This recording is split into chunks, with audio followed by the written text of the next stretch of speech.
Meet my third Belle Tress Bellissima. Clearly I love this wig, and I have her in 3 different colors. Today I'm going to talk a little bit about the style, give you a little bit of a review, and then I'm going to move into talking about 3 easy things you can do to make wig colors work better for you. Okay, so let's first start out by talking about this one, my new Bellissima. This is in the color Jamocha Almond Fudge Rooted. I'm going to spin for you, show you the style, and then we'll talk about it a little bit.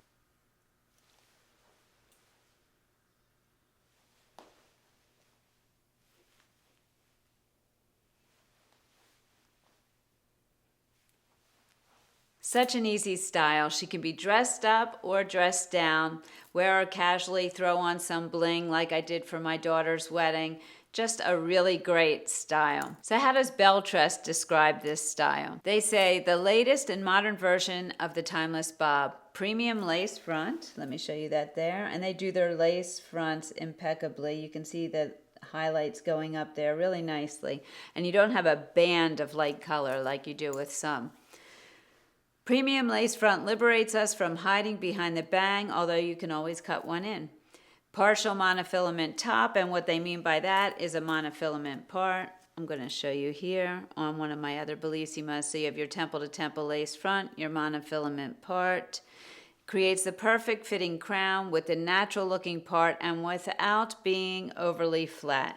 Which is true. You have, I don't know if you have a little bit of permatease in here, you may, but it just gives it a little bit of lift. It's not a lot, but it's nice. Precise layer cut around the face and wispy ends to deliver its own simple elegance with versatility. And that's really how I thought of it, as just an elegant little bob, and it has this nice back here that's a little bit stacked. Really nice. And it just has nice swing to it. Now, all Belle Tress wigs are heat friendly, so this is no exception. And I do have to say, 2 of my 3 Bellissimas came with a little bit of face flop. In fact, I fixed one of them on video. I'll link it below. And I show how I do it simply with a hair dryer. So easy. Not a deal breaker for me at all, especially with a heat friendly wig.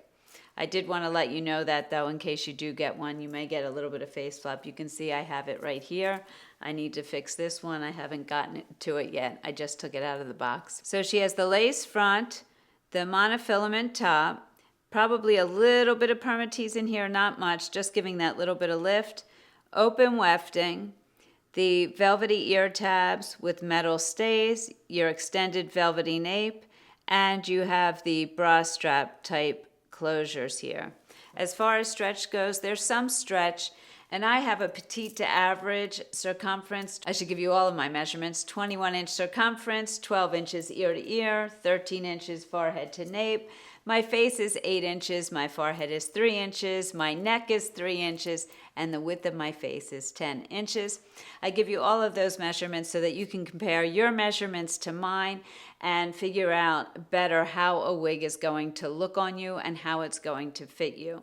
Now, if you don't know how to measure your head correctly, no problem. I have a video that I'll link in the description, and it takes you through it step by step. Now, as I was saying, this, I actually need to tighten a little bit to get it on my petite average head. So I would say this definitely goes to average and probably slightly larger than average. Now, let's talk about her measurements. Her sides are 8 inches. So there you go. My face is 8 inches, so that tells you right there. It's right there. The nape is 2 inches. The overall length is 8 inches. So basically, she's the length of my face all the way around. And she weighs 3.4 ounces, so very light, very easy to wear. I wore her all day at the wedding, no issues, very comfortable. And I got a lot of compliments on my hair. Okay, so now let's start talking about color. I have this wig in 3 colors. I have it in the Jamocha Almond Fudge Rooted. I have it in the Sugar Cookie with Hazelnut. This is the one I wore to my daughter's wedding. And I have it in Butterbeer Blonde. And you can see these are all different colors. I would say on the spectrum from warm to cool, and let's talk about warm and cool first. When I think about warm, I think about the sun, reds, oranges, golden yellows. When I think about cool, I think of ice, water, blues, grays, steely colors. Now, when you're talking warmer and cooler, you can have a warmer and cooler version of a particular color. For example, purple is made of blue and red. Blue is a cooler toned color in general, and red is a warmer. So the distribution of those two colors in the color purple will make the purple either warmer or cooler. So it's not as simple as saying one color is warm and another color is cool. And we don't need to be experts on this to make it work for us. Thank goodness, because I'm not an expert. On that spectrum, I would say this is the warmest of the three wigs, and this is definitely the coolest of the three wigs. And this Jamocha Almond Fudge falls somewhere in between. Now, I said there are three simple things that I change to make a wig color look better on me. And those things are my clothing, makeup, and my accessories. Now, as I've been doing this over time, I realize it's not as simple as cool versus warm and then you just match everything up. And that's why I wanted to show you these three wigs and the spectrum. What I've learned over time is the more extreme on the spectrum a color is, the more difference wearing warm or cool or the opposite of what the wig is will make. So for example, this is definitely a warm color. When I dress this up, and you'll see with a pink sweater and pink makeup, to me they clash a little bit. This is definitely a cool wig. And when I put this on with warmer toned clothes, accessories, and makeup, to me, I see a clash versus a harmony when I put the pinks with this color. Now with this color, I feel like I can go either way. Even though this leans warm, I feel like it's middle of the road. The rooting to me is not particularly warm, and something about having something in the reds there could still go with the pinks. Okay, so now what I'm gonna do is I'm gonna show you some pictures comparing the same exact wig. I'm gonna do this with all three of these colors I have of the Bellissima, wearing warmer clothing, accessories, makeup versus cooler. Now, I don't change up my makeup in a huge way. It's not a huge difference. It's a slight difference. And in some cases, you may not agree with what I think looks better on me. And this is the great thing about doing things like this. Change these things up. Take a look. What do you like best with which colors? Okay, so I'm just going to talk a little bit about the makeup here. This is my eyeshadow palette, and you can see that I have some warm tones and some cool tones in there. I'm doing the warm makeup now, so I'm going to choose these warmer tones. When you're choosing your tones, you want to make sure you still choose tones that match your skin. This tone here of the peachy color may be too orange for your skin, so you'll choose something different. But there are still warm and cooler tones that can work with each skin type. So here you see I'm using that darker color on the outer corner, and then I choose a lighter color to go over top and kind of blend that in because it is a little bit harsh at first. Now I could use colors also more in the mid-range, but I really wanted to demonstrate here the cool versus the warm. Now I'm just putting a little bit of darker brown on the outer edge there, and I'm also going to do underneath the eye to line it a little bit.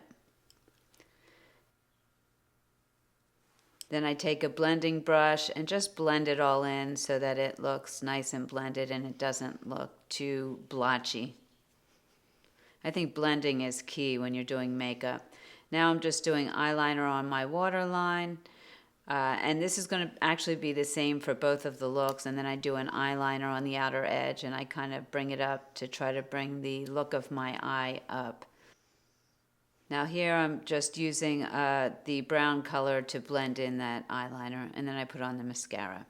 My blush is a peachy blush with gold tones, and it has a little bit of pink, but overall it's a warmer tone with the gold tones. And then I use this highlighter just in the center of my eyes to kind of make them pop, and then on my forehead and cheeks there just to give me a little bit of shine. And for my lips, I'm using more in the peachy brown tones to just give it that warmer look.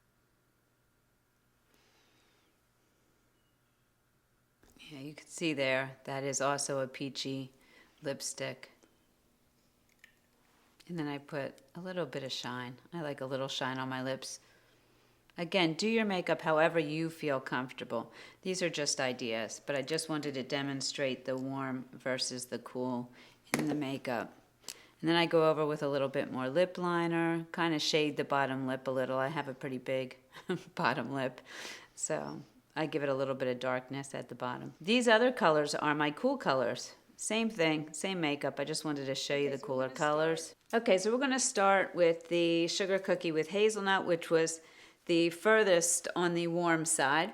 And here in this picture, you're going to see on the left-hand side, I'm wearing the warm clothing that I'm actually wearing when I'm filming this video, with the gold earrings, which are also warmer, and the peachy toned makeups, which are warmer because they have that orange kind of mixed in to make it peachy.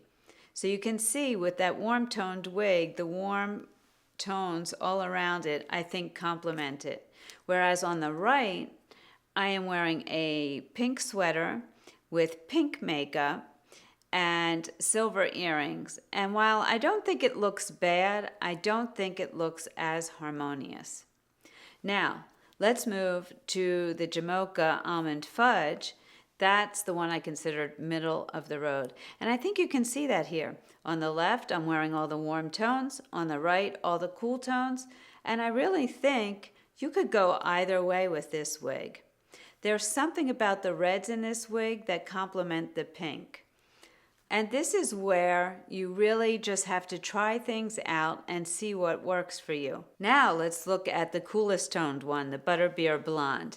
Definitely on the cool end of the spectrum. And to me, another clear picture of how on the left with the warmer tones, while it doesn't look terrible, I think there's a slight clash. I mean, there are some warmer tones in the wig that allow me to pull it off a little bit. But when I compare it to the picture on the right with the pinks and the silver tone jewelry, which you actually can't really see there, but I saw it when I was putting it on, that just feels much more cohesive, and it gives me, I think, a really nice soft look. Something about the peach and the warm tones on the left looks a little harsh to me. Okay, so there you have it. The same wig, same exact style, 3 different colors, same person, but with some different clothing, makeup, and accessories.